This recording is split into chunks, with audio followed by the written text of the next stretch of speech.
大家好，歡迎收睇呢一期嘅財經坦白講，我係 Cindy，我係 Simon，我係 Arnold。咁我哋上一期咧，我哋就講到 Tesla 嘅 Optimus Gen 2啦。咁咧Elon Musk 咧都有講過咧，其實呢個 AI 嘅發展咧就代表住未來嘅人類咧好有可能咧係唔需要工作嘅。咁 AI 嘅呢個機械人咧就好似18世紀嘅工業革命咁樣開始取代人嘅工作。咁人類咧就要開始諗咁如果我開始唔做嘢啦，咁我應該要做啲咩咧？咁而政府咧就要諗如果啲人唔使做嘢啦，咁佢哋應該要做啲咩咧？咁其實咧都有好多好多學者咧已經開始去提出就係如果人唔需要做嘢嘅時候，其實會有啲咩社會制度係比較適合呢一種嘅生產力嘅方式啦咁樣。咁咧就有一個新嘅 terms 咧叫做可能都唔係新㗎啦，對我嚟講係一個新嘅 terms 啦，就係呢個 Universal Basic Income 啦，就係 UBI。咁聽落去咧，其實嗰樣嘢咧就係每一個人每一個月，政府咧都會派一嚿錢俾你，唔知嗰嚿錢幾多嘅，總之就夠你食夠你住，咁咧你就有呢嚿錢咧就去過你呢個月嘅生活，咁然後到咗下個月嘅時候，無論你使唔使做嘢，你都有同樣嘅收入，咁就去維持你嘅生命。咁呢個時候個社會就係咁樣 run 㗎啦。咁唔知大家點樣睇咧？對於呢一個 Universal Basic Income 呢一樣嘢，阿郎咧，冇理想化。而家呢一刻嚟睇咧，我覺得好遙遠。因為其實係咪真係有咁多資源，即係養晒所有人，同埋啲人真係唔使做嘢就可以生存呢？我覺得未必夠咯。我覺得係遠嘅，但係我覺得我哋可以當呢件事真係發生，真係可以發生啊！即係我哋當 AI 真係，佢成個生產力已經高於人類啦。佢可以叫做養我哋啦。呢個咁樣嘅前提去講。如果咁樣假設咧，我覺得係非常好嘅一個計劃嚟。因為其實而家好多人咧，可能佢係逼於要生存先去做嘢。咁佢就冇得去做一啲自己想做嘅嘢，或者自己想進修啊，或者係想做一啲自己愛好啦。咁佢冇自己時間。咁如果佢有個 basic income，佢有嘢食，跟住佢就可以有啲自由嘅時間去發展佢自己探索自己嘅一啲本身自己想做嘅嘢。咁呢個係樂觀啲學者咧就覺得咁樣咧先個社會更加進步得多。因為其實每個人咧佢可能有唔同嘅專長，但係如果佢為咗要揾食，佢就為咗揾食，可能佢做住一份發揮唔到佢專長嘅工作，佢冇時間，又冇同時又冇時間去鑽研佢想做嘅嘢嘅時候，咁就其實係嘥咗佢嘅 talent 嘅。咁如果有呢樣嘢咧，咁啊保證到佢自己生存到先，咁就有啲機會可以每個人都可以發揮自己嘅潛力咯，我可以咁樣講，係啦。其實咧，我覺得呢個 concept 咧係有啲似綜援嗰種 concept 嘅，我就會諗，究竟係咪大家都唔使做啦，咁大家都係攞同一嚿錢，咁但係可能佢嗰嚿錢比起綜援，可能就會好啲啦，唔止俾你食俾你住，咁總之就係你可以滿足你生活所需咁樣啦。我唔知佢會唔會仲有嚿 extra 錢，可能俾你去下旅行啊，或者係俾你去發展下其他嘢。咁但係我都會諗就係如果真係唔使做嘢嘅時候，可能我就會諗，我係咪應該要做啲嘢啦？好似調翻轉咁樣咧。當你係咁做嘢嘅時候，你就會諗，我想放假，我想放假。但係到咗你唔使做嘢嘅時候，你可能反而會諗，係咪應該做翻啲嘢咧？應該點樣做嘢咧？咁樣。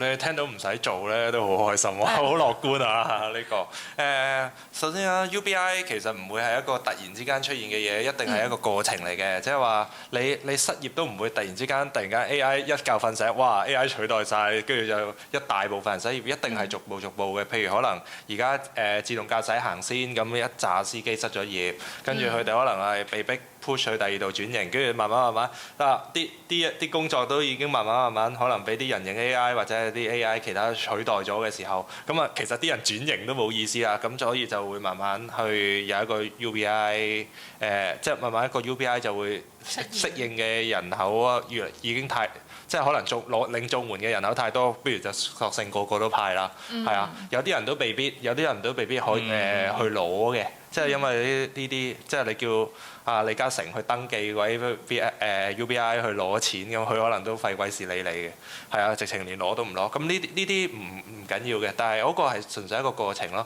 所以佢個錢嚟講，其實係你當一開頭係會綜援，但係大家習慣咗，其實就係覺得人有我有嘅嘢啦，係啊，而嗰個數目應該會慢慢增加嘅，因為咧，如果你頭先所講啦，一個循環嘅經濟體咧，你係需要人使錢嘅，需要消費係佔咗 GDP 係咪佔咗 GDP 好重要，三頭馬車之一嚟咁樣消費，咁你淨係夠啲人食，你淨係夠啲人食同埋住嘅話，咁啲企業會執笠㗎。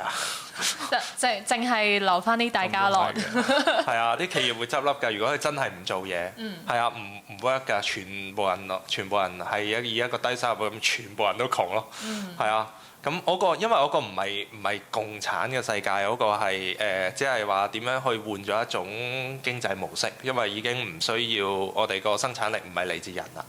係啊，係嚟自機器啦。咁呢個層面就已經完全唔同睇法咯。咁你頭先所講就係話OK 咁係嗱唔使做啦而家，咁唔使做你係咪會真係會去發展到多啲嘢呢？咁我覺得未來呢，可能會啲人呢就會分做3類人嘅，係要分人嘅都係。第一類呢，第一類呢就會係真係總會有啲其實你都總會遇過一啲其實冇乜人生目標啊，跟住係嗰個就係我去放工可能佢就係有時間，可能有4-5個鐘佢都係諗住睇韓劇嘅，或者係睇其他睇煲劇啊，睇 Real 睇 IG 睇 Thread 係啦，就係咁啦。咁嗰個生產力有幾多呢？咁如果你俾多你譬如你俾多3個鐘，早放3個鐘，佢其實都係做多咗呢啲嘢。咁其實嗰個就會進入咗有啲人所講嘅娛樂至死，即係你係純粹係尋找唔同娛樂嘅世界，不斷揾呢一個安多芬。冇錯，咁樣喺嗰個層面上邊，佢唔需要再做嘢，但係佢亦都冇乜太大目標，咁佢就以一個最 UBI 嘅收入繼續去可能去買佢需要嘅 Netflix 啊，或者係娛樂啊，即係嗰啲咁樣一直去做嘅。咁另外有一群人呢，就係個 UBI 再加埋佢可以做嘢嘅，實會有多啲唔同其他嘅收入嘅。因為你諗下，就算係而家嗰度你會去食一啲連鎖，即係話大部分都係連鎖啦。咁但係都仲會有啲小店啊，去用一啲唔係好即係唔係好商業嘅模式，佢可能炒一個餸炒好耐，跟住但係你覺得好好食啊嗰啲咁，一樣會有嘅呢啲。即係話你 AI 取代唔到一個咁嘅暖心嘅小菜嘅，係啊。咁呢啲人亦都會繼續喺嗰度做生意。佢有一個 UBI，但係佢唔需要再計算太多成本啊。我真係可以用一個較為藝術啊，係啦，裝飾咁嗰度就賣俾你，咁佢可以價錢高低就睇下佢嗰個食物質素同埋嗰個俾你嗰個體驗啦，係啊，咁會有一紮呢啲人嘅，咁佢就係呢一紮就會係個 UBI Plus，佢可以做到佢一啲嘢，係啊 talent 啊，可能係有啲可能係運動咧，可能係表演咧，可能係畫畫咧，咁呢啲就係佢係啦，唱歌嗰啲就而家唱歌。可能你真係未出名，你好慘噶嘛。咁第日佢就真係可以，唔使慘啊！我有飯食，咁我可以專心唱歌。咁呢啲係 busking 就 busking。係啦，咁呢啲就會係跟住佢產生到有少少收入嘅，有人睇你嘅，咁你可以收到啲入場券。其實咁樣聽落去咧，都幾啱嗰批娛樂至死嘅嗰啲受眾，因為佢哋就需要好多娛樂嘛。咁又有另一批人可能就可以通過佢哋嘅 talent 去提供娛樂俾嗰批人咁樣。係啊，即係你會睇到你係可以投入多啲時間去做一啲你想發展嘅嘢嘅，咁呢個係真係 positive 嘅，係啊。咁最後尾一批人當然就係最 top tier 嗰班啦，即係話最有啲錢。係啊資本家去擁有個 AI 個產權啊，跟住有一批係真係可以發展到 AI 嗰啲工程師啊，或者係最 top 嗰啲政府上層可能係一啲政治家啊嗰類型嘅人，咁呢批人就會係最 top tier 啦，係啊。咁之後大約會分咗做呢3個 tier。咁其中一樣嘢就要留意翻，可能個中產，即係個中產，如果個 UBI 係少嘅話，中產可能真係會消亡嘅。即係會唔見咗呢個。係啊，因為你睇到 top tier 同埋second tier，頭先講個 UBI plus 佢自己嘅收入嗰度，其實係爭好遠㗎啦，嗰樣嘢已經。咁如果咁講嘅話，其實之後讀書可能都冇乜用㗎咯喎，因為即係而家。我被灌輸嘅觀念就係讀書嘅話就係可以叫做跨越階級啊，我可以有一份即係可能我可以讀得好嘅書，咁然後我入一間即係可能去醫學院啊，咁我就可以做醫生，咁我就可以有一個更加高嘅收入。咁其實之後可能冇呢隻歌仔唱㗎咯。唔係學習係一定有需要㗎，咁你所有嘢你都要學習，你畫畫你都需要學啦。係。咁你不可能冇學校嘅，但係而家嘅學校制度、教育制度係以職業導向㗎嘛。咁你第日少咗職業，你唔係嗰個職業導向嘅時候，可能變成興趣導向嘅教育咧。呢樣嘢你始終都係需要教育㗎，你好多嘢都需要學，可能更加學，你唔需要再偏向咗。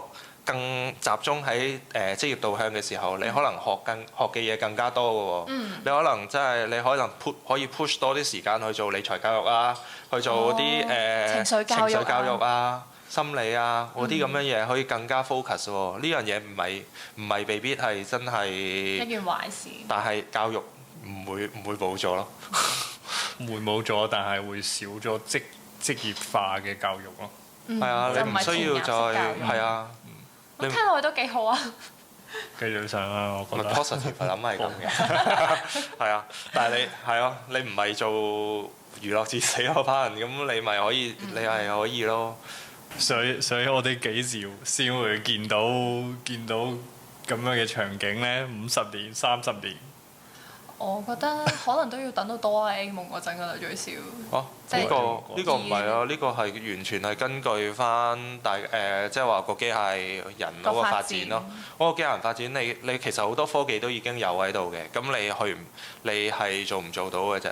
係啊，咁上集都講過啦，其實2年佢已經係可以個發展好咗好多。迅速。係啊，咁你俾多我諗20年裏邊，大家都差唔多會發展到即係你到時每一個人屋企已經唔係再有一啲外傭啦，可能係已經係一個機械人傭工啦。咁啲姐姐點算？唔係咁咪成個模式又要改咯，咁佢哋都要改啦。咁你話國際關係嗰度都已經完全唔同㗎啦。你擁有 AI 個科技嗰啲，其實譬如美國嗰啲咁計，佢以前係點解佢要將嗰啲工序搬咗去其他國家？因為平啊嘛。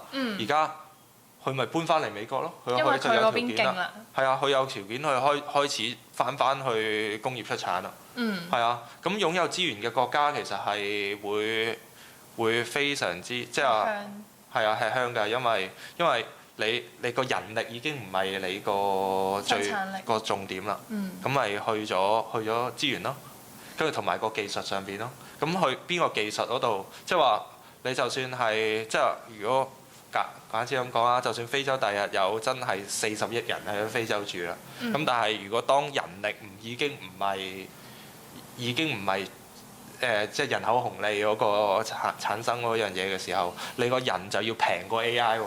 咁你平過 AI 去做，咁其實你嗰批人，你就算點樣發展，你都係好個國家個 GDP 啊，所有嘢其實都產唔到出嚟嘅。咁嗰個你唔係指人嘅階級會越嚟越多，個國家嘅階級都可能會越嚟越多。係啊，咁你如果你咁平嘅人力，你根本美國咁多地，其實佢哋真係地多人少㗎嘛。咁我全部整晒做 AI 工廠。